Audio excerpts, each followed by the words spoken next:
Hey there, in this video we're going to change just one particular color in an image rather than the whole thing. See the yellow in the glasses here and the yellow in the shoe? Ready?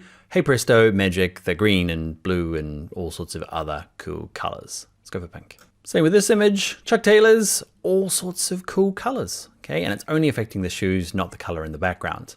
Let's learn how to do that now in Adobe Photoshop. Okay, from the same folder that we've been using called Color, let's open up Selective Hue 1 and Selective Hue 02. Okay, and we're going to start with 01. And we're going to go, like we did before, we're going to use the Adjustments panel and we're going to go to Hue and Saturation. Now the problem though is if I use Hue, and I just want to change, say, just the shoe here. So I'm going to put it back to 0. Okay, I just want to change just this part, or just let's do the yellow. Okay, the yellow of the sunglasses and the yellow of the shoe here. But to change it, if I want to make it pink, okay, where we go. So the yellow sunglasses are now pink, which is awesome, but everything else has changed color. It's kind of cool, but it's not what we want. We want to just change the yellow. So put him back to 0. And what you do is see this thing that says master, okay? That's doing everything. What you can do is you can be selective about the colors. So you say, I want to just change yellows, please. So click on yellows and start dragging that. And voila, okay, it'll affect just the yellows. Cool, huh?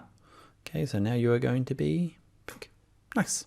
Like always, it's an adjustment layer. Turn it on and off. I can always go and amend it. Now there will be times where, let's say I want to change just the sunglasses yellow, but not this yellow. That's going to require us to do a selection and a mask, which is a little bit later in the course. Definitely doable, okay? But if you want to change everything that's yellow, super easy. Just select it from this drop down and adjust it. I'd like you to practice with Selective Hue 2, okay? Adjust both the background color and the shoes. So reds, and this guy here, I'm giving it away, it's cyans. Okay, so do the same thing as we did earlier on. Have a practice, and I will see you in the next video.